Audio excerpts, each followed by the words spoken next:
in the Administrator Forum Series for the 2025-2026 school year. And with Thanksgiving just around the corner, thank you for joining us. We are so grateful that you are joining us today, but we also want to, ISBE and ACPL are grateful, and we just want to say we're grateful for all the service that you provide to young children and families. So something to be grateful for in this season, right? So thank you all for being here, and thank you for the really important work that you do on a day-to-day basis. These sessions are a collaboration between the Early Childhood Development Department at the Illinois State Board of Education and Early Childhood Professional Learning, or also known as ECPL, which is a project of the Center Resources for Teaching and Learning. And I am Cindy Berry, the Director for Early Childhood Professional Learning. We will be sending information about future sessions through email, and we will also be posting information about future Administrator Forum sessions on the ECPL website. I want to remind everyone that there is a special section on our website called the Workbench for administrators, and that page has information about upcoming professional learning and resources specific to your role, so I really encourage you to check that out. A few housekeeping items before we get started. Please be sure your name in the participant list is the same first and last name you used to register for this session. We need this for attendance purposes. If necessary, please edit your name to ensure we are able to confirm your attendance. Today's session will be recorded, and the recording will be posted on the ECPL YouTube channel within the upcoming week, and it's also posted on that special workbench site that I mentioned earlier, so you can always access the recordings there as well. Please remain in the session to hear important announcements at the end. And now it's my pleasure to introduce Jenny Metcalf, our Principal Consultant in the Early Childhood Development Department at the State Board of Education. Thanks, Cindy. Hi, everybody. Thanks for being here for our November session. Before we get started, just wanted to do my monthly plug about the Administrators Conference that is going to be happening on April 13th, reception April 13th, April 14th, the actual conference in Champaign again, like last year. Registration is not live yet, so keep an eye on your emails for that, but just please make sure that you have that on your calendar. We hope to see all of you there. So today our topic is one that is really important to us, early childhood inclusion. We have two of our great presenters with us today, Ann Kramer from Early Choices and Dr. Antoinette Taylor, who has like 100 hats, so I don't exactly know how to introduce her, but they are a wealth of knowledge on this important topic. So ladies, take it away. Thank you, Jenny, and thank you, Cindy. Thanks for inviting us. We're happy to be here. I am the project leader for Early Choices, and there we go. So this is just what Cindy just said about ECPL and ISBE collaborating on today, and Early Choices was invited today. So I am the project leader, which I'm doing it out of order. I'm the project director for Early Choices. Our mission is to support inclusion of young children birth to 5, no matter where they are. So we do that in a number of ways. We do that through professional development like today. But we are much more than just PD providers. So we also will work with your program and support you in making a plan and implementing that plan to increase access for young children with disabilities. And we also do support families, because we can't do this work without our families coming along and sometimes leading the way. And so we also do a lot of family professional learning for families and helping them engage as part of the planning team with your district or program. So I'll pass it to Antoinette in a minute, but I'm going to go back. Can I go back? Yeah, I can. Just to give you like a big picture for today, what we put together is, well, introductions and all this stuff, right? We're going to talk a little bit about the federal perspective for inclusion, kind of where things are coming. And we have a lot of resources. If you looked at your handout that they sent you from ECPL, we've got a lot of QR codes, a lot of links. And so we're happy to be able to share those, but we're going to kind of talk about the importance and how those might be helpful to you in your program. Then we'll move into more targeted state perspective and some resources there. And then we'll look at what makes inclusion work in early childhood. How do we do this? What kinds of things do we need to be thinking about? And then kind of a very high picture of inclusive practices. And again, as we go through the day, we will give you resources and links so that you can follow up with what you need to, what makes the most sense for you. Because we can see from what so far there's like 49 people in the room. You're all at different places. Some of you may be implementing, some of you may be thinking about implementing, and some of you may be like, gosh, I've been doing this for years. Is there something I need to refresh? That kind of thing. So we wanted to meet all of your needs. So, Antoinette, I'm going to turn over to you. All right. Hello, everyone. Thank you for joining us. As Ann has already said, first of all, this is like our favorite thing to do. And we're just excited, as it's already been said. There's just been so much happening in all of our peripheral vision for quite a bit of time now. And this is just something that really can ground all of us. And all of these things that are happening in our peripheral vision, we're just constantly reminded of the wonderful children and families who are in our presence every single day and who are looking to us to carry on this great work that we are blessed to be able to do. And so what better way to kind of end up before we go into this upcoming extended weekend to just talk about this very important topic of inclusion for children and families. And really, this work is also about the teachers who serve them as well. It's not just enough to say, we should include, we should include, we should include.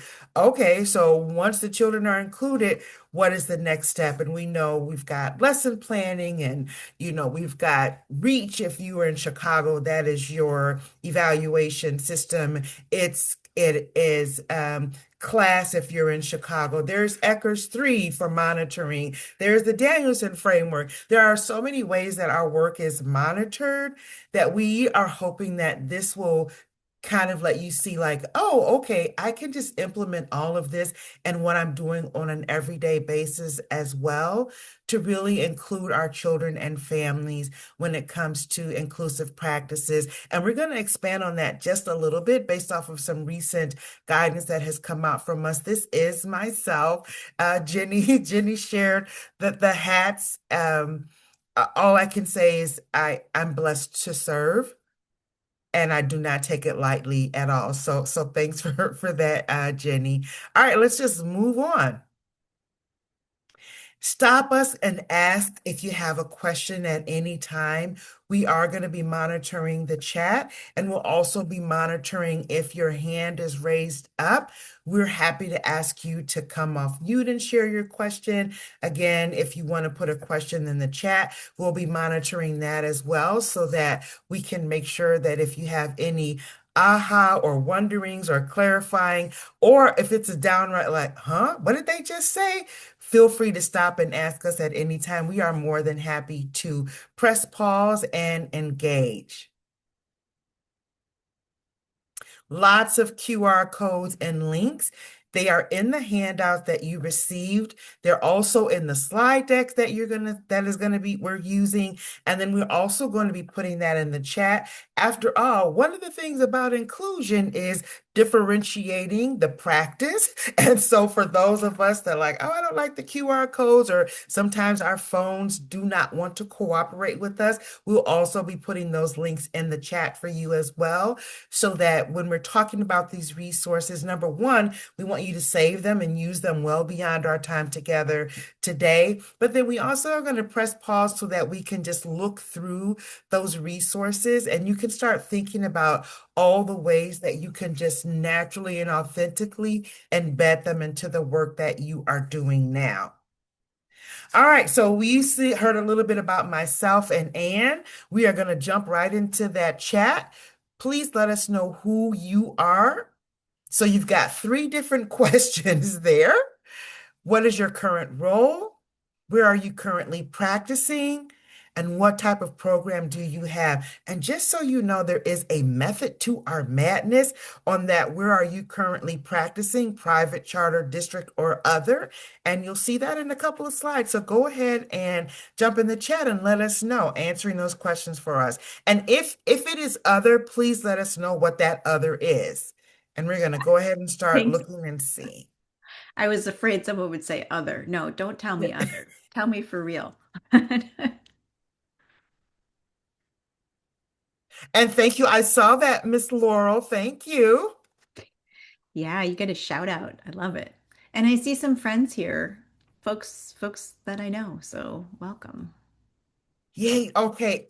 Here, this is the part where like Ann and I, we get all excited. Family educator, Emily, Shannon, administrator. Hey, DeKalb, that's up there in the NIU, Go Huskies area. Lots of administrator, district PFA, Brandy Robinson, administrator. And I'm going to just push us a little bit. If you are an administrator, are you a principal? We are seeing a lot more lately, yay, for our districts that are starting to have at district level. Maybe they have a preschool to third grade administrator or preschool to third grade continuum director. If you wouldn't mind sharing what your role as an administrator is, are you a building principal? Are you a district administrator? That would be wonderful information for us to have as we keep looking. Hey there, a shout out to all of our instructional coaches, student services director from Freeburg. Wow, okay. Lansing, that is where the mall is. This is how we know the state. I love it. Yes, isn't it terrible? Executive director for three. Yes, shout out to our community-based partners that are joining us. Okay, you really need this upcoming break. Maria, director for three child care centers in Decatur, also up there in Husky Land. Okay, we got something going on up north, I see. Family engagement supervisor. Hey there, Perla. Jamise Valaday, I hope I said that correct. If I didn't, come on off mute and let me know. Administrator CCR&R. Hey, PI, just so you know, there is also a PI conference coming up in April. And I think once again, they've been able to coordinate them where they'll all be kind of in the same vicinity so they can build off of each other. We do not have a slide on that, but I don't know, Jenny, if you have that information. Yeah, it's at the exact same hotel, so you don't even And have the to leave. 2 days. And it's the same, the reception will be the night of the PFA conference, so April 14th, and their conference will be the next day, April 15th. And Again, the for registration is not live for that. And for those of you who might need to know, U of I is close to Marketplace Mall. So there again, we are a full public service administrators conference. Go ahead and keep jumping in the chat. I'm just really excited. It's so nice when we have a large portfolio, community-based district assistant principals, because really, although Ann and I are blessed to be your facilitators today, we really do seek and share wisdom from each other. And here is that method to our madness that I was telling you all about. Who is the early childhood community? I'm so glad you all asked. This is what NAEYC, which their conference is actually starting today. NAEYC does such a wonderful job of reminding us, you know what? The early childhood community is birth to age 8. And they also do a good job of reminding us, it is any public or private program. So we are sharing this information with you today as part of PFA, PFAE. If you have colleagues that are in those parochial settings that are doing this work, this information is completely generalizable and transferable. So please be willing to share it with them and ask them to even jump on that ECPO YouTube, because we want this information to have. We want to spread a very large net so that all of our children are served well. So that is NAEYC telling us who our early childhood community is. And then as we jump into this, really thinking about inclusion from a whole school, whole child, whole community lens, here is a national perspective that I mentioned earlier. So for so often when we hear the word inclusion and then we see the phrase children with disabilities, sometimes our lens only goes to, oh, okay, we're talking about children that have an IEP or a 504 plan. But in 2024, the National Division of Early Childhood of the Council for Exceptional Children, in their Journal of Early Intervention, they actually came out with a study and some guidance that is helping us realize when we're talking about inclusive practices. Obviously, we want to be very intentional about our children with disabilities, but what they're also saying is for this to really work and work well, we have to be responsive and have practices in place for all social identities. So, who are all of our children that are in our early childhood education and care programs? And as we think about inclusive practices for students with disabilities, who else is our all? And so we told you what NAEYC thought, but now what we want to ask you to do is go into the chat and just think about what you just read or you heard me say about all of our social identities. And in the chat, who else is the early childhood community? What would you say? Go ahead and put that in the chat.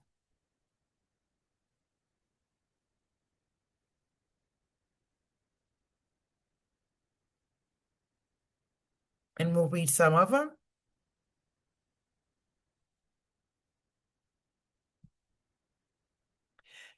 Maria, Head Start is our early childhood community.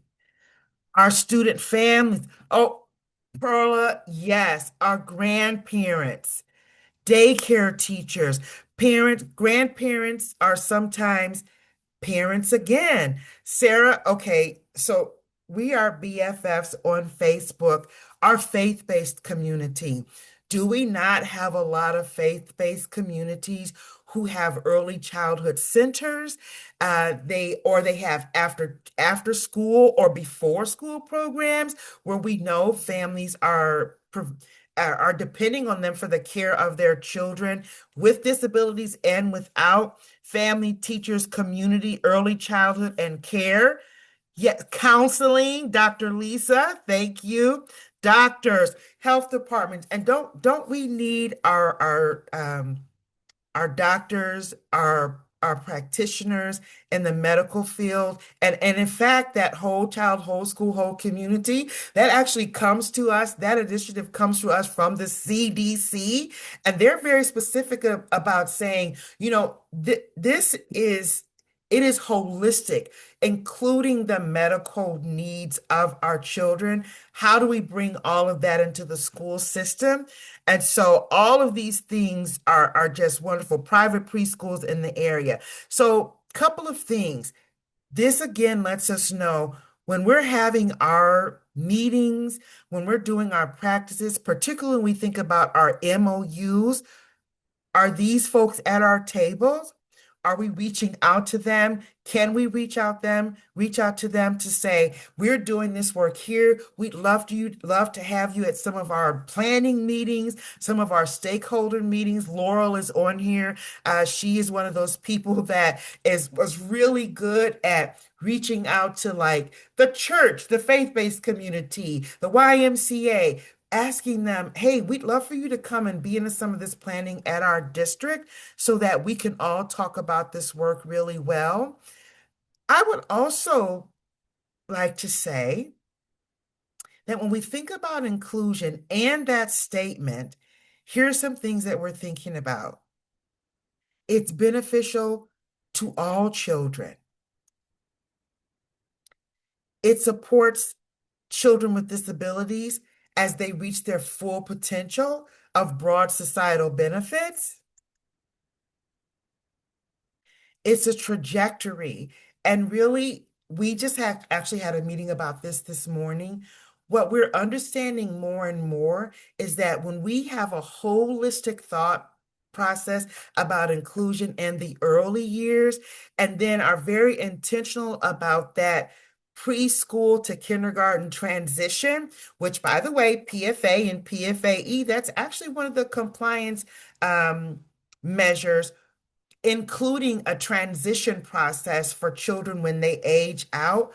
What we're learning more and more is that when we have these good, solid foundations in early childhood education and care and can hand them off to our kindergarten colleagues when children go from pre-K to K, it really does become like a lifespan of knowledge and services, not only for the children, but for their families, and then also for our colleagues who are receiving them. So inclusion really does change lives. As we think about that statement, right, we're thinking about these societal inclusive practices. That was from that Journal of Early Intervention. That is actually part of DEC. And to really help us understand this work, DEC has, we call them recommended practices. Also, in education, we're not happy unless we have an acronym for something. So they are commonly and affectionately known as the DECRPs. And there are 66 of them. Don't leave us. Do not say 66, I'm out. They're broken down into these beautiful domains of teaching and collaboration, assessment, interaction. And so what they are doing is not only saying, hey, you've got to include and you've got to think about this very broad net. These DECRPs actually say to us, once children are included, as we're thinking about including, they are giving us tools and examples to be able to look at and kind of kickstart our thinking as to what it looks like to do this. And I encourage people, like, there are 66 recommended practices. That's a lot to try to take on at any one time. But maybe you look at the data from your team, if as administrators, and maybe you're looking at your most recent teacher evaluations from your Danielson framework. If you're Chicago, like I said, they use REACH. Looking at your ECHRS 3 monitoring reports, and you using that data and say, you know what? Our data is telling us that we really need to do some work. Let's look at interactions a little bit deeper. Let's look at family engagement or the environment a little bit deeper. You don't have to do all 66 of the practices at one time. You can pick one domain and really you could concentrate on that. Like this year, this is going to be our focus. And what you'll find is as you do that, there's some spider things that will reach out. You won't just be in like, well, we're only going to talk about families this year. You'll see where all of these domains are both independent and interrelated. And then piggybacking off of DEC's RPs, another acronym for you, ECTA, they have really built out these beautiful pieces where you can just take one PDF and just follow it straight through. And it talks about the practice guides for practitioners and for families. And that's really important because when we talk about our families, what a wonderful way to engage them, to let them know that we are thinking about them in this work, but then also to give them that piece of paper or show them that link or a QR code that says, and we know that you are interested in joining us in this work. And so here's what we're doing in the buildings. Here's something you can use at home as well. And so you've got ECTA and DECRPs working together. Here we come up on our first QR code. And what I'm really excited about with the DECRPs is that they definitely include samples. And so we want you to just take a couple of minutes to open that QR code up. I've also put it in the chat as well. This is going to take you to the DECRP page. And then when you scroll down a little bit, you'll see a link that says with embedded examples. And we're just going to give you a minute to look through that.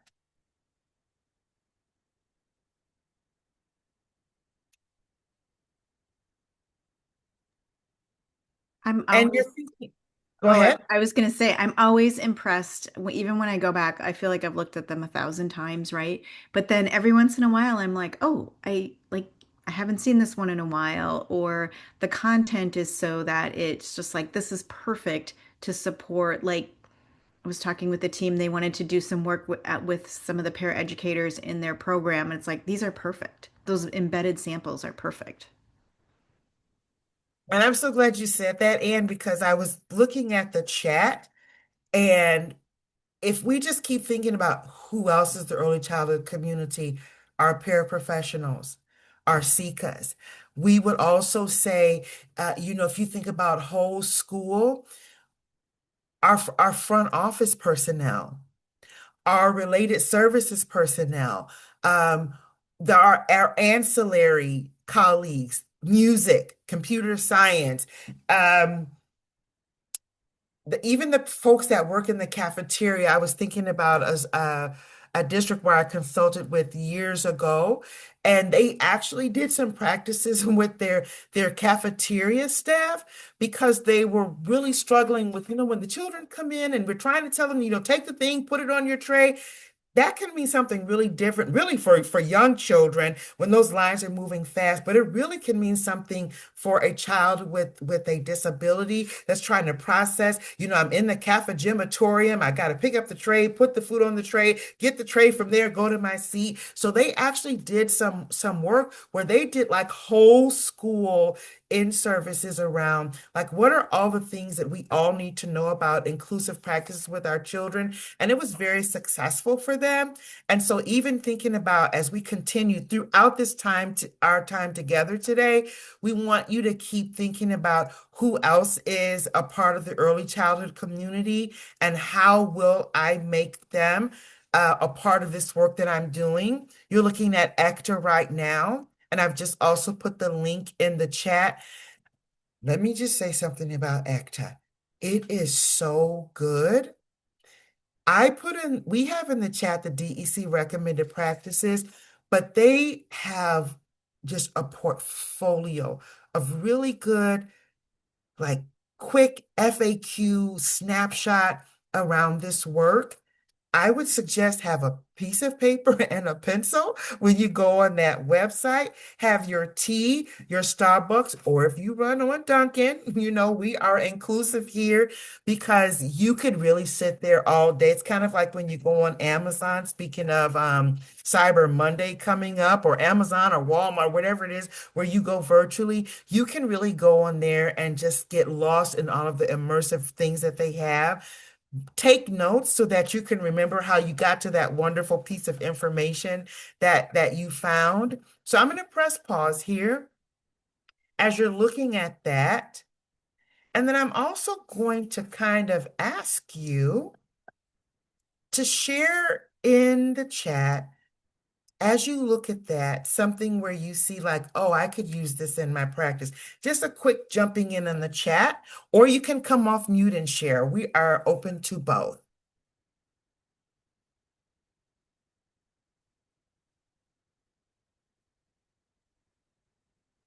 Particularly if you found something, so that our colleagues on board who are joining with us today would be like, oh, I didn't see that. That's really good to put in the chat because we can help you remember how to save the chat when this is over so that you can go back and look at what else did your colleagues say.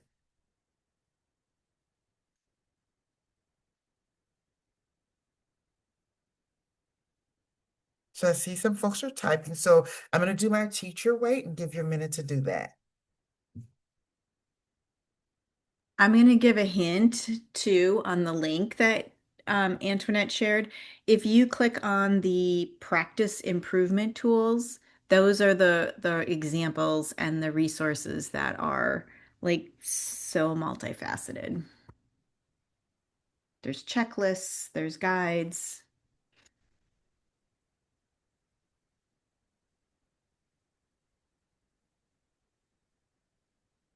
I'm also a big fan of ECTA. I feel like I don't have them bookmarked, but I'm sure I'm there.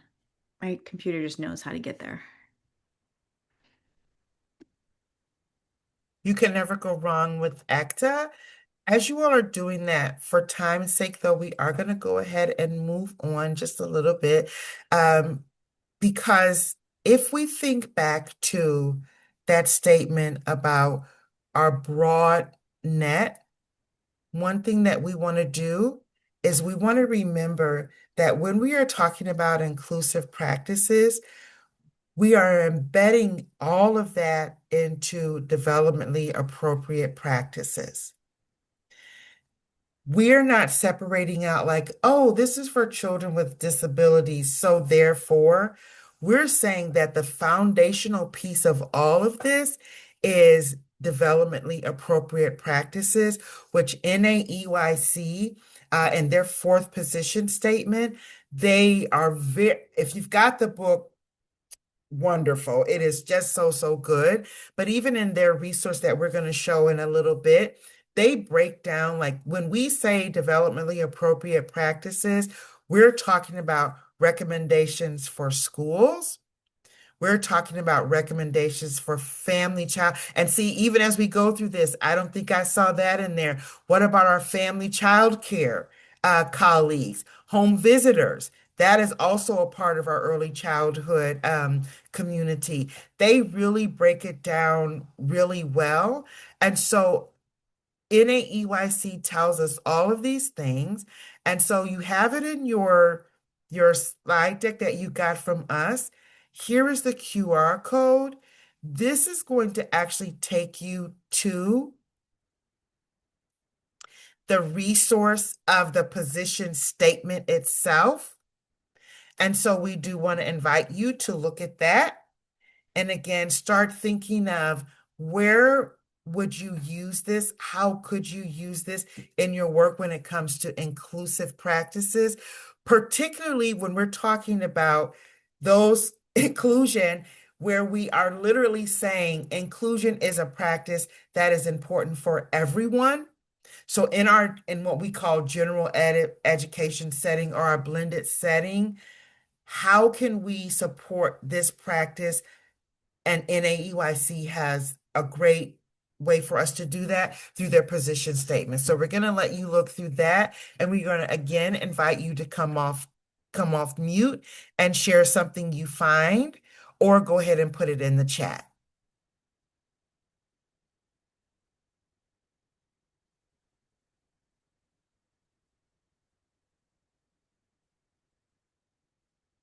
And I see we're up to 63 now. So those of you that are coming in, welcome, welcome. We are really excited to have you today.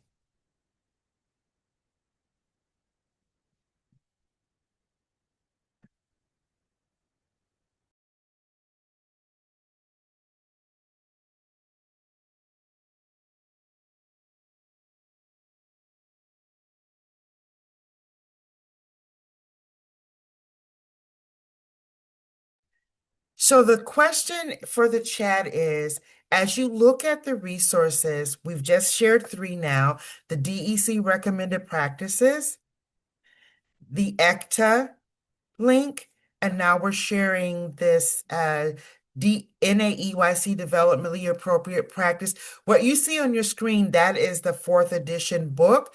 But again, NAEYC, DEC, they are very gracious in that love for you to buy the books, but what if you need just a quick resource? This is the position statement kind of broken down through a resource link that is free on their website. And so the question is, as you scroll through, just taking a quick purview of these resources, do you see anything that resonates with you? Or that you say, I could use this in my practice regarding inclusion, or thinking about that, oh, when you think about all social identities, this is something I can use. So Shannon loves the DAP book. That's awesome. Yeah. Alyssa, using the DEC before with your program.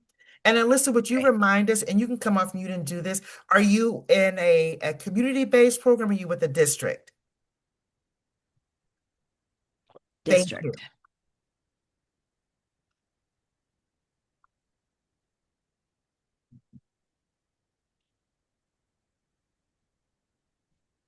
Thank you. And Shannon, sometimes ECPL for some of their other webinars, they've actually given out the book. My poor book, you all look at this. And first of all, this is how much I use my book. Don't even have to get out of my chair. It's like right here. Look at this poor thing. I cannot get enough of this book.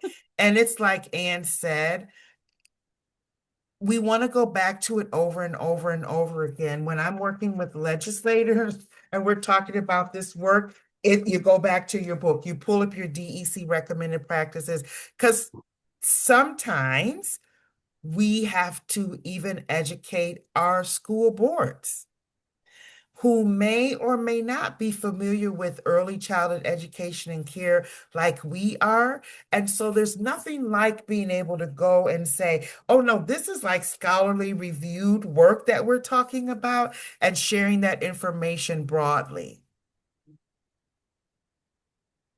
Shannon, yes, a book study is a great way to do this work, even if you don't have the book, because you only have so much time. And I know this is true with districts, and it's really true in our community-based programs, because Ann and I, we hear this a lot. I'm sure Jenny hears it. Cindy hears it a lot with the Preschool for All and Preschool for All expansion. You only have so many in-service days, right? You only have so many days where, especially for our community-based partners, where you can tell a family, this day we're not receiving children because we want to do some deep work around our practices that will help us better serve your children.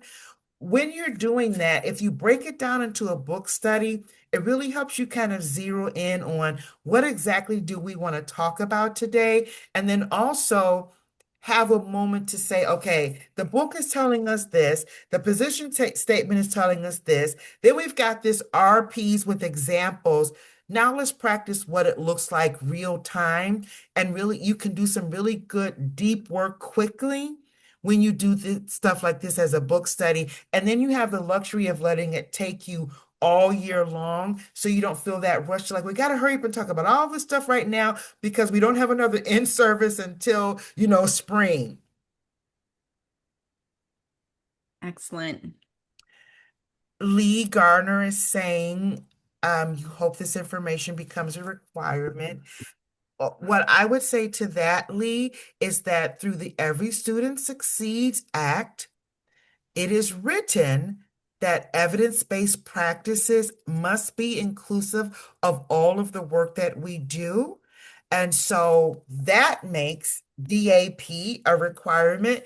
That makes those recommended practices a requirement, because they are grounded in evidence-based practices that are generalizable. And so I would just encourage you, when you think about, we need this to become a requirement, to just know that the federal law of the land, as well as IDEA, really do speak to what these practices are saying. In fact, these practices were informed by what is already in the federal law. So thank you for sharing that. I would also say we're always going to be advocating for it to be used more and more and more broadly across our state and in all of our PFA, PFAE programs. And here's why. When we say inclusion, this is what it means.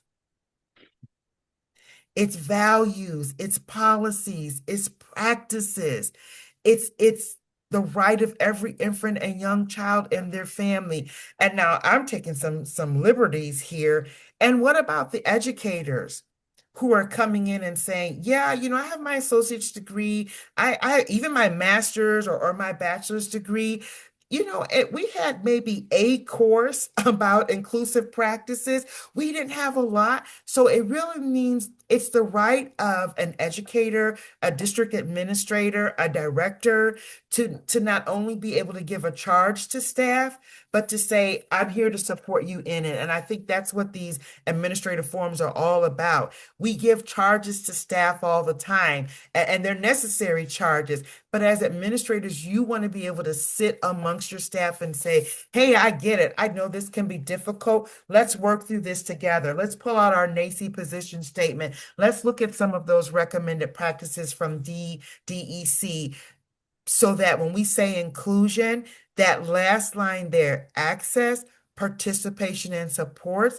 Yes, here it is talking about for children, but a long time ago, the Office of Specialized Services in DC, they would say information that's not accessible is not actionable. So you want information to be accessible for everyone, because then we can put some action to it. And this is the 2009 paper. Stay tuned, because we may have a hot off the press update about this paper real soon. I'm going to jump back in the chat because I see some people have put some things in. Emily was sharing, I love these checklists and how to, yes, identify strength-based, right? Because so often, particularly when we're talking about children with disabilities, you can kind of slip into that rabbit hole of what they can't do, or, oh my gosh, we're looking at this psychological report and it's saying the function, this child, their functional ability is here. But all of this is the strength of what children can do and what we believe they can do when we put the proper supports in place. So thank you for sharing that, Emily, because definitely we want to think about all of this from an asset-based point of view. And again, that access, participation, and support, what does that look like, not only for the children, but we also want to be mindful of the fact that sometimes our children may have a family member who has a disability as well.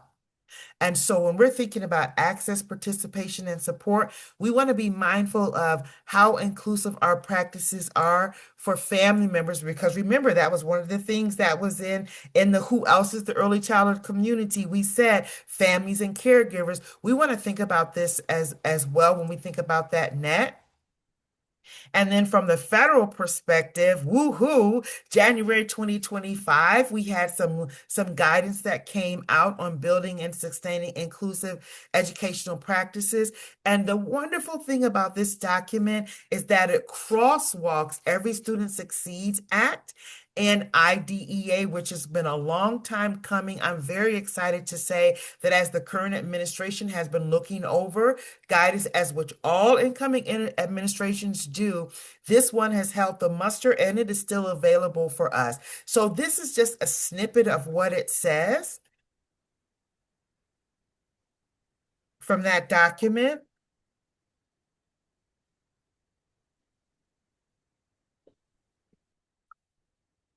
When we think back on that, who else is the early childhood community? Multilingual learners, students who are in care, students who may be experiencing temporary homelessness, students are our young children who may have a family member who is incarcerated. We have a lot of, we are a very mobile society. And so when we think about that breadth of who else is in our early childhood community, thinking about all of those members of our society. And then this right here is on the ECPL website. It is a beautiful resource for our preschool English learners. And you can pull it up. And I'm also going to put this in the chat.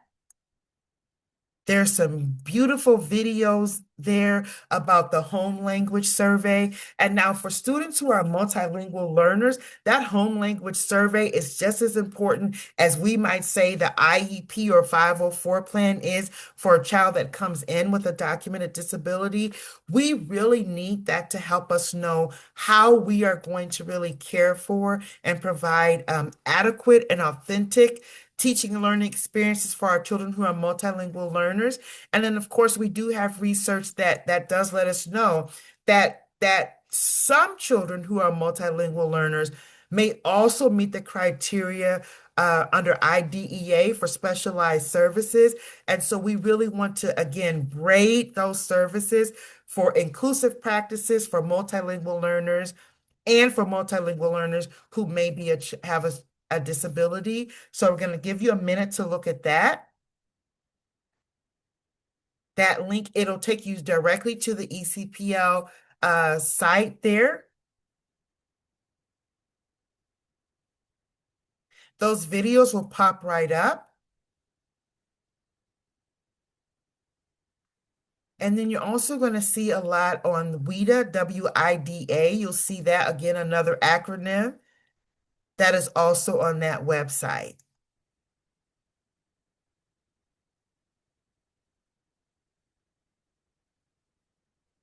And I would also add, and I will put this in a little bit later, Illinois is really blessed to have the Illinois Early Learning Project.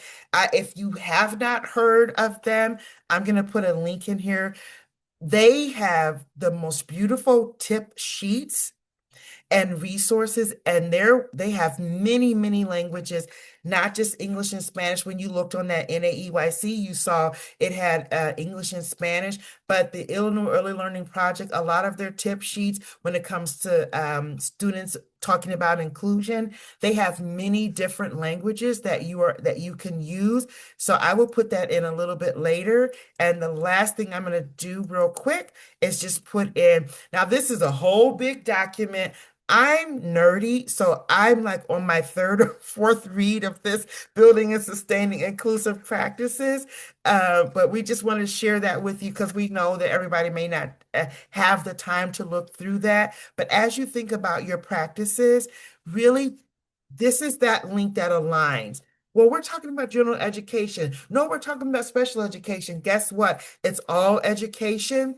And this document really did a wonderful job of doing that and reminding us that this is not just early childhood. What are we going to put in place for inclusion when we're talking about children who are transitioning into kindergarten? And then real quick, hot off the press, we talked about the 2009 inclusion paper that was done by DEC and NAEYC.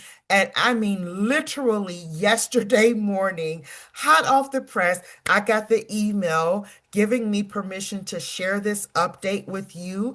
DEC and NAEYC are in the process of updating the 2009 Early Childhood Inclusion Position Statement. If you were at the Inclusion Institute last year, they gave us a special link where we could go in and do a survey about what we thought should be in the paper. Right now, NAEYC is in conference on Thursday. They're going to be going over the draft of the paper. DEC went over the draft of the paper last month. After that, they're going to put all the comments together in early 2026. Watch the ECPL website because I'll be sharing this with Cindy. The draft will be available for public comment. They're going to get that out there. You'll have like about 3 weeks to comment on the draft. And then April 2026, it'll go to the executive boards of NAEYC and DEC. And I have been told that the goal is for that paper to be out and fully available for public consumption by late May, which means when the Inclusion Institute happens, and prayerfully, maybe in time for the ECPL conference, we will have that full updated inclusion paper that's going to have all this information that we've been talking about ready for public consumption.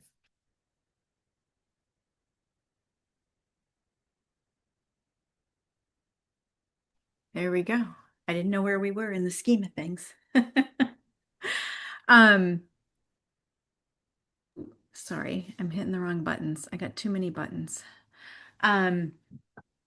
So we've been talking a lot about like those big picture resources, and what we know from working with all of you is that, like I said in the beginning, like folks are all over the place, right? Some folks have been including kiddos for a long time. Other folks are looking at adjusting the way they serve kiddos and looking to increase opportunities for inclusion.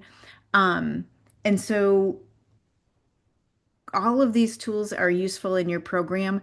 And also, if you're trying to make a point with your board or the larger program to say, hey, like we need to keep on this. Um, and this is from the federal policy statement that I'm going to share in a second here. That it's, and it goes back to Antoinette's point about who is the early childhood community. It is all of us, and it takes all of us. So if you're on this call and on this webinar and thinking, I don't have any influence over this, because I know we have some teachers, we have some coaches, like we've got administrators, we've got folks all over the board, but it does take all of us, and it takes all of us kind of having the vision and working together. And you can see here, this is from the federal policy statement on inclusion of young children with disabilities. They call it out too. Like everyone recognizes it's a shared responsibility and that it's going to take all of us. And so that policy statement, this is just a little summary of the policy statement that came out in 2023. And it's all about inclusion. And we have this like summary, but we also have an online module that you can access that will go into it. So I don't need to tell you a lot about it, and I'll let you look at it on your own when you have some time to dig in. But the QR code is here, so you can access the policy. This is like a summary that we made because it's like, I don't know, 80 pages or something. It's long. It's long, but Illinois is mentioned in there. So it's, I think, page 33 or something. Um, 32, I don't know. Here's the modules that we have called Leveraging Guidance to Support Your High Quality Inclusion Program. And I guess I didn't put a QR code in here, but you can find this on the Early Choices website, which I'll give you in a minute here too. But you can watch these and actually get credit. So you could use them as professional learning with your, like do them during a staff meeting. That would work too. And there's a reflection guide that goes alongside. So this work's been happening for a long time. And you we have some research, and it's highlighted in this book, the Preschool Inclusion Toolbox, and this might look familiar to you, but it might look a little different because it's got a blue cover. It used to have a white cover. The new edition was just published, and they summarize the research in here around looking at inclusion of preschoolers with disabilities in early childhood programs, and the fact that it really has not increased much in the last 25 years, and that many of our young kiddos are still being educated in separate settings. And I'll show you the data in a second. But this book also, Early Choices relies on this a lot. We've done book studies. Our StarNet friends have done book studies. We're always happy to like support you in doing your own. This is particularly targeting school districts, the book, in terms of like how you can lead, because for school districts, right, they have the funding through IDEA, which is Individuals with Disabilities Education Act, and that is to fund special education. And so they need to be part of serving kiddos, whether that's in their district programs or in community programs in partnership with private providers and community-based PFA programs. So this book is a great resource. And like I said, we'd be happy to explore further, and I could do a whole segment on that. And then also Illinois is highlighted in here too. So I don't have the page number on that. I don't have an actual hard copy of this book yet. It just came out this summer, and I have not had a chance to purchase it. So but I know I've been able to read it through electronically, and it is very similar to the previous one, just enhanced with some updated info. But that data that we haven't really moved forward in the last 25 years. Um, that data comes from our indicator 6 data, and this data is collected by the school districts again because they have funding through IDEA, and it's based on where a child lives, what school district they live in, um, and it is the percent of kiddos with who are ages 3 to 5 who have an IEP, and they look at two pieces of information. One is kiddos who attend a regular early childhood program, meaning it's a program that has more than 50% of the kids do not have disabilities. So it's got a majority of children without disabilities, and they get their services, their special education or related services in that regular early childhood program. So they're there, they're in an inclusive setting, and they get their services there. Then, so that's inclusion, and we want that one to be increasing. Um, the other piece they look at is kiddos who don't have access to any regular early childhood program and only go to a separate special education class or school or facility. So I know there's many of you on here who may know of kiddos who are dually enrolled, right?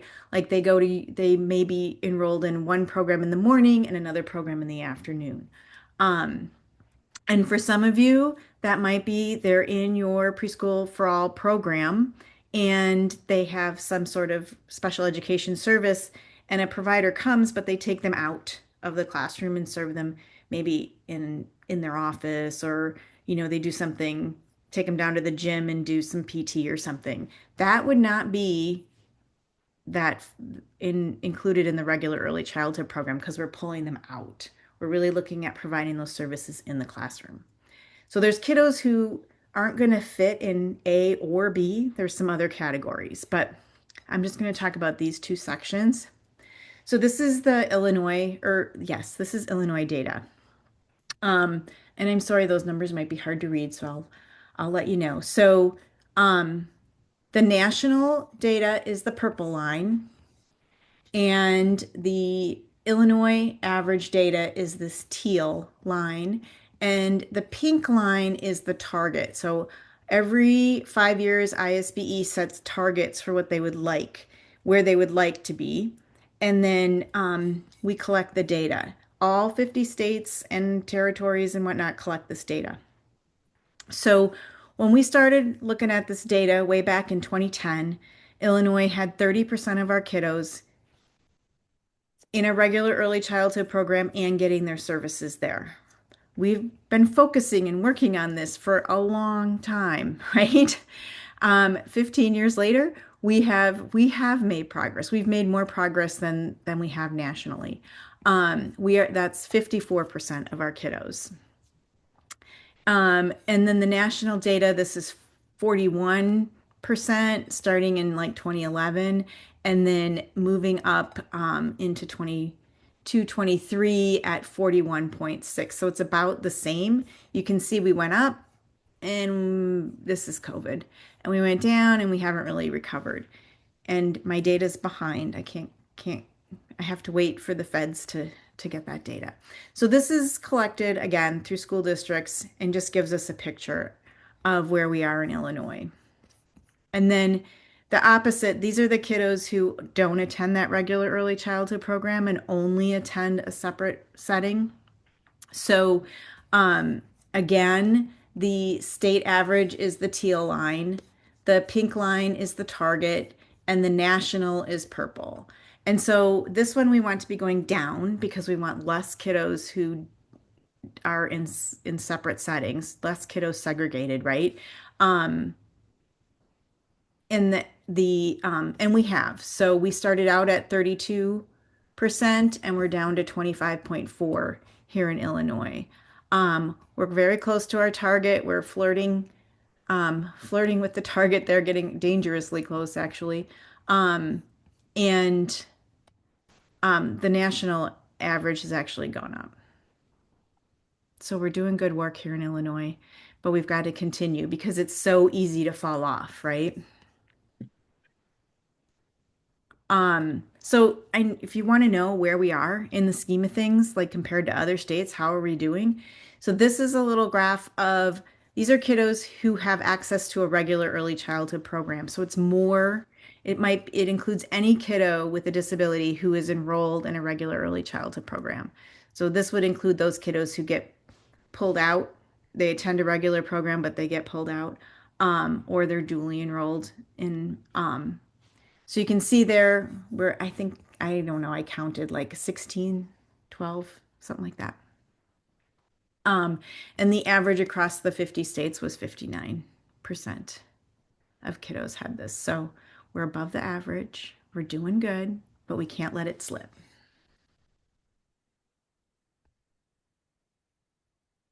Um, so what are we going to do about it, right? Like what's Illinois been doing?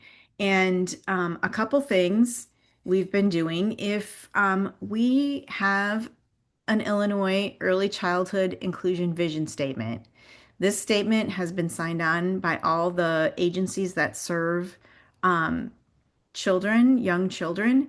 Um, this will change, right? Because we're getting a new agency, IDEC, the Illinois Division of Early Childhood. So did I say that right? Department of Early Childhood? That's what it is.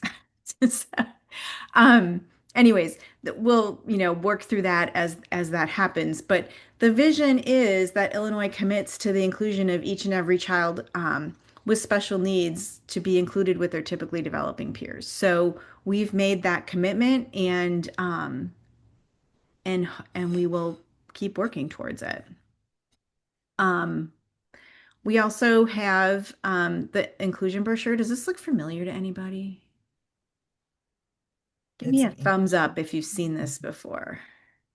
You can do it in your reactions, or you can put it in the chat. Yay, Christina, thank you.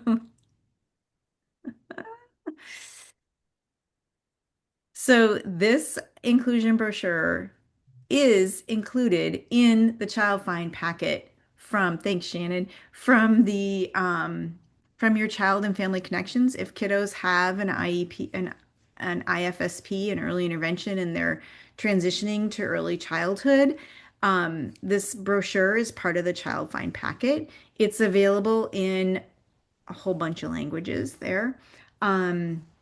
8 languages, I believe, but it really sets the stage, right? Like this is coming from ISBE saying this is inclusion's important. And they give us all kinds of guidance at ISBE. And again, I'm not going to have you guys go check these out. You can check them out later. But these are some of the guidance that this is a guidance tool for families around better understanding their rights for their children with disabilities and the ability to ask for inclusive placements.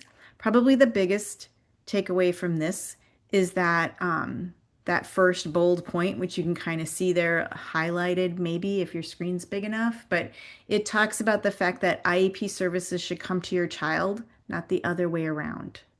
So if your child, wherever your child is where we should be first trying to support them before we move their placement. And that's important for you because, right, the kiddos may be in your Preschool for All program and then become identified. And the first option is to keep them where they're at and try to decide if they can be served there, what kinds of supports and services they need. So this is a whole list of questions and supports. And like I said, it's designed specifically for families. And we've been talking a lot about community. It's our big thing today. Um, so these community partnerships are incredibly important, and we know from a big picture that we need to include all of these folks. And so getting to know and building those connections through your program and looking at strengthening those community partnerships. I won't talk about this a lot, but Early Choices is supporting several community inclusion teams across the state where folks are coming together as a community to work on inclusion. And so they are coming with all different, that whole community that Antoinette's been talking about, right? Coaches, um, teachers, administrators, families, community members, health departments, doctors, everybody coming together to focus on specifically inclusion and thinking about how we can overcome some of the barriers that our systems put in place, like our district borders or our funding streams. And so those are happening. And if you want to know more, I can talk forever on that. So um but so let's get to the meat of it because uh this is what makes inclusion work. So I'm going to play this, and as we're listening to this, I'd like you to think about what components you might be helpful for you to learn more about to support your program. So I'm going to play.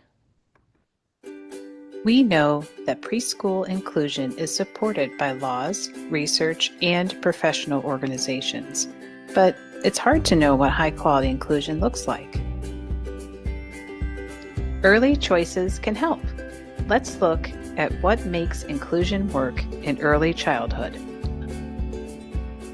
It all starts with a vision, developed with input from families and the community, supporting the belief that all children can and will learn, and that children and families are full members of the community. Speaking of families, programs need to collaborate with families intentionally to support their participation, incorporate their input, and to connect them with resources. What do the classrooms look like? Program-wide, teams should use best practices to support, monitor, and enhance learning within the regular early childhood classroom. This includes embedding specialized services into the routines of the day. To support individual children, teams use adaptations and support systems that are based on each child's individualized education plan. Natural supports are provided for each child to promote engagement in activities and peer interactions. Let's talk about collaboration. Teams should use strategies to enhance their functioning in interpersonal relationships and share and collaborate on plans, reports, and assessments. Teams need to have formal time to plan and reflect on practices to best support children, families, and each other. How will the staff know how to support children? They need professional learning through a variety of venues based on individual needs and the program's continuous improvement plans.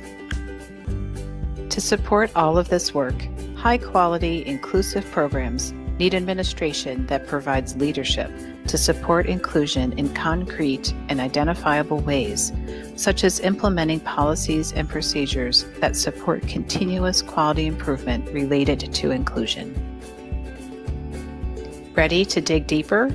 Please visit our website, www.eclre.org, for resources related to all aspects of early childhood inclusion. On behalf of children with disabilities and their families, we thank you for all you do to support inclusion. It's always nice to hear my friend Emily's voice. We know.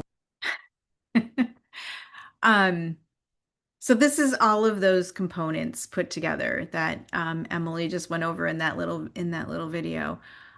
In the chat, if you could give me like one thing that you're like, I think our program we could work on that one. And just let me know what that might be.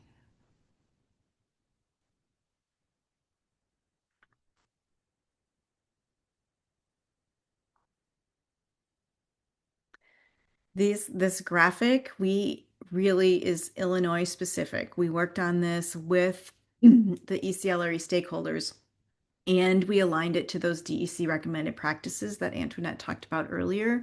And so we use this as a planning tool to really support programs in looking at what it is that they have in place and then what kinds of things might they need to build in. So Lisa and Shannon are saying planned professional learning. Yay. That is true. We can support. That is a great place to start, kind of getting everyone on the same page and just building some community, a community of learners for our staff and teams. Um, and that family and community partnerships, really, like I said, you cannot do this work without families coming along with you, right? Like you can't impose these things. So that is that's a big one that folks like to need to focus on. And Pauline called out formal time to plan and reflect. I thought I'd be number one. It's usually number one because we never have enough, right? Antoinette and I do this workshop with administrators, and we're doing it on Friday with and as an administrator academy. And usually, formal time to plan and reflect is huge because it really takes some strategic planning and support from your administration to get it done, right? So, um, yeah, it is collaboration and teaming. That is huge too. So I obviously love all of these topics. um, I would say nobody's mentioned, but the vision and attitude piece in the middle. I know it's easy to gloss over because we just want to get the work done. I'm a get it done kind of person. I want to do the things. Um, and I don't want to spend time on, talking about the why or whatever. But I just don't. Like, I want to get it done. I want good things to happen for kiddos. But I know from my practice with working with so many folks is that when you skip it, you usually have to go back to it. So making sure that you really are bringing everyone along and sharing the vision and reiterating the vision and using it as a touchstone really does make a difference. So thanks for adding to the chat, folks. Really appreciate that. Um, and I'm going to keep us moving. I want to let you know that all of the work that we just looked at from the what makes inclusion work, it's not, no matter where you are in the journey, it's not an overnight thing, but we still have to be paying attention, right? So I talked about this earlier, like everybody's at a different spot, and that's okay. And it takes a long time. I mean, this is starting with kind of like getting started to working to do it better, 2 to 4 years. And this is from, the implementation science research. And so really, we use this as a guide and we also use it to remind you that it's not going to happen overnight, right? Like you need to do some of this exploration stuff before you can install a new strategy and a new way of doing things. And you really have to, think through those things so you can begin that initial implementation and try things out. And then eventually, once things get comfortable and you're doing them, you're like, oh gosh, we're really in full implementation, but you're never done, right? Like you're always looking at it and thinking about how we can do it better. And so we rely on this a lot. And in fact, we've combined these two pieces into thinking about where are you in your planning and thinking about these components of what makes inclusion work. For each of these items, so this was collaboration and teaming, we have, some bullet points that you want to think about.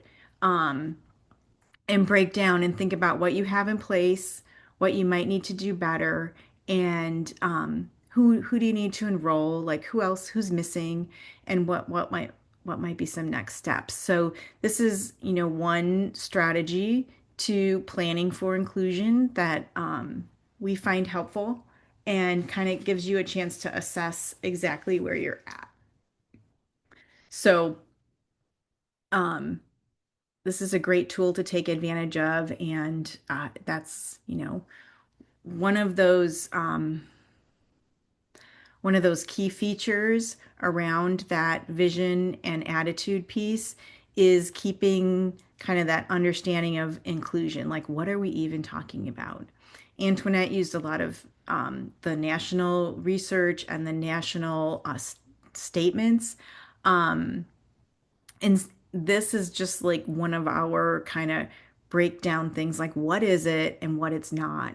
And so really just trying to be clear about that inclusion is about membership with embedded supports, and it's all kiddos, not some, or you earn your way in, or if you have a speech delay, that's okay, but not if you have autism, right? Like we don't want to do that. We want to be looking at all children. Um, and most importantly, it's a journey, right? It's not a one and done. And so using tools like this to support your team to talk through what inclusion means for them, and kind of getting some clarity from yourself, from your team. So one professional learning resource that we have is our Understanding Inclusion series. This is a very kind of general understanding of inclusion. It hits the highlights from what makes inclusion work. It talks about inclusive practices. It talks about the law and the research. It's broken down into six different modules. You can use them how you like, right? Like my thing is, you want to do the whole thing? I love that. You only have a 20-minute staff meeting and you want to use one section of one part. I love that too. It's made for you to do that. It's made for you to break it up and use the pieces that work. And it's got handouts and reflective pieces with it that can be helpful. So if you haven't checked this out, and you're looking at some basic PD, this might be a great resource for you. All of what we've talked about today really is, these are many of the things, right, that Antoinette and I talked about, the developmentally appropriate practices, evidence-based practices.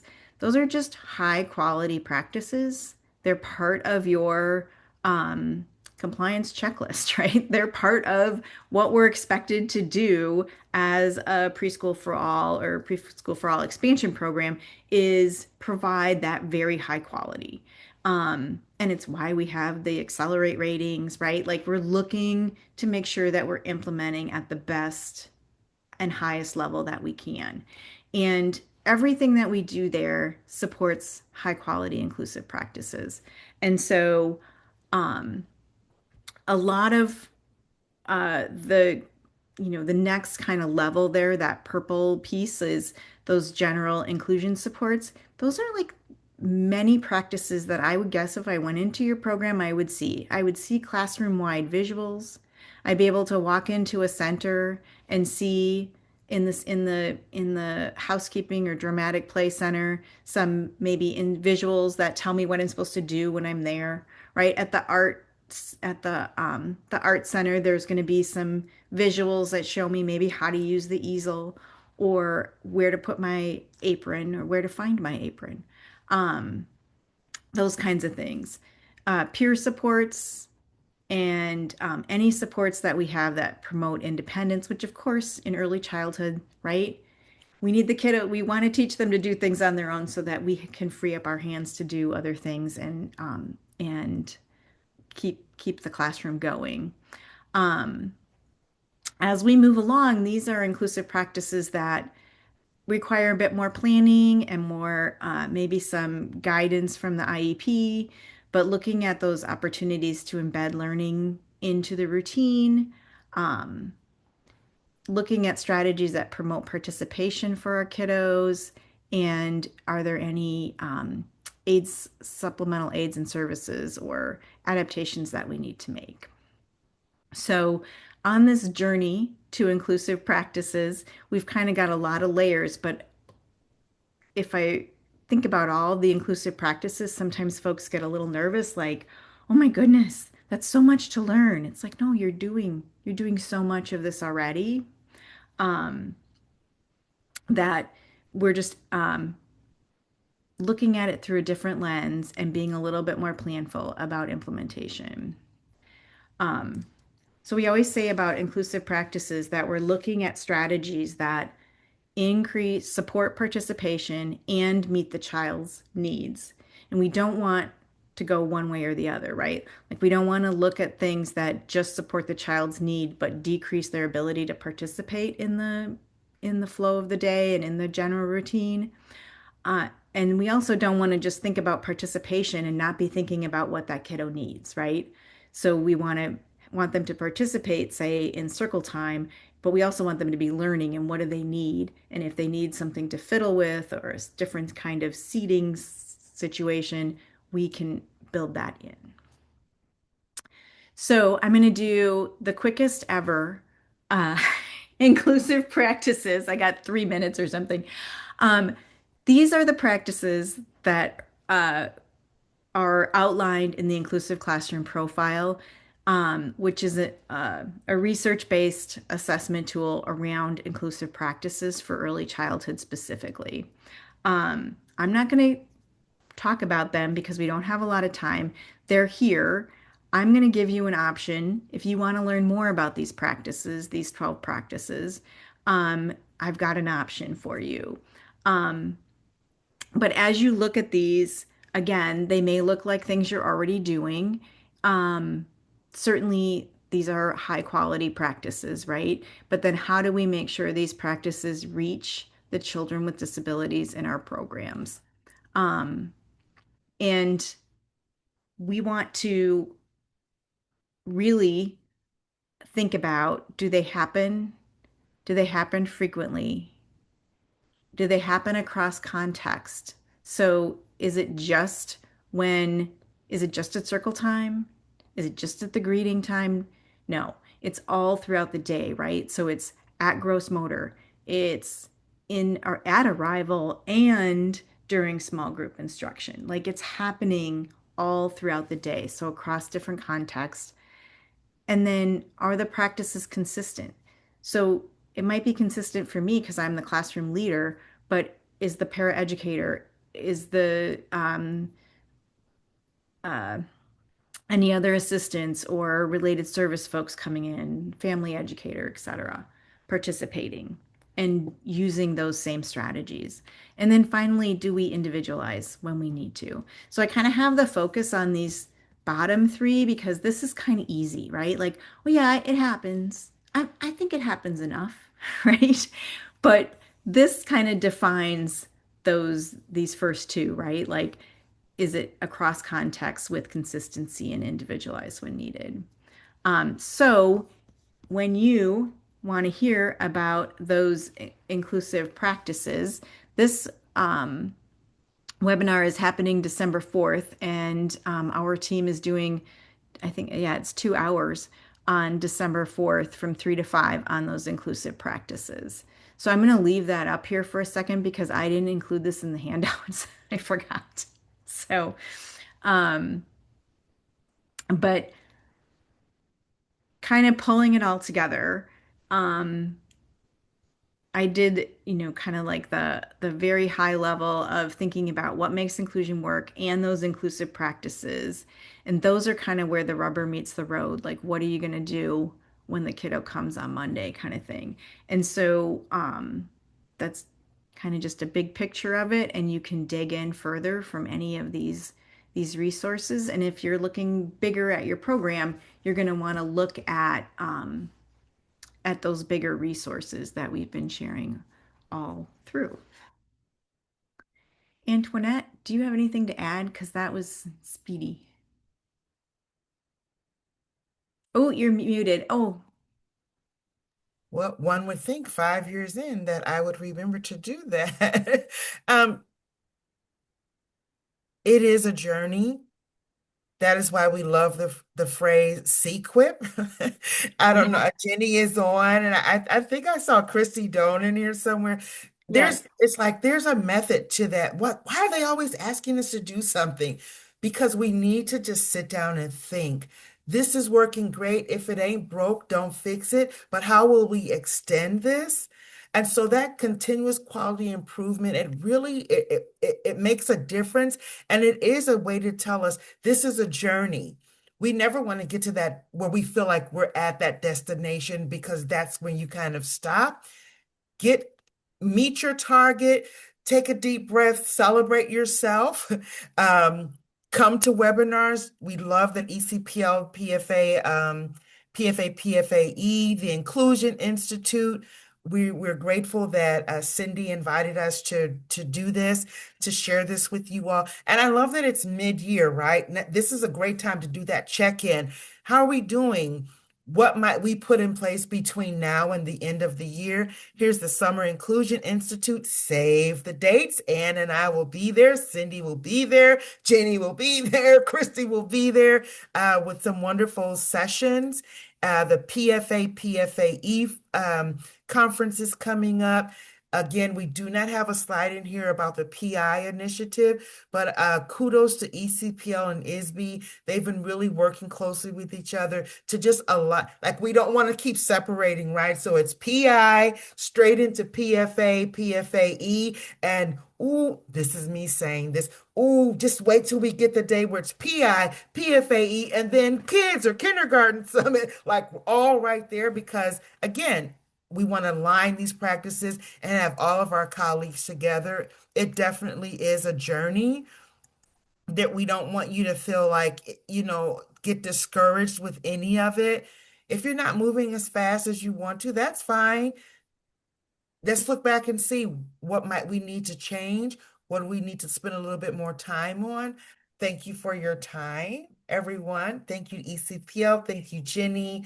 Thank you, Christy. Thank you, Cindy. And we'll hand it off to you all. Everyone have a very blessed upcoming extended holiday. Ann and I have told you where all the malls out, so come on. And then we hope to see you at the Inclusion Institute. We hope to see you at the PFA Forum. And let's just all continue to take care of ourselves and be good to each other.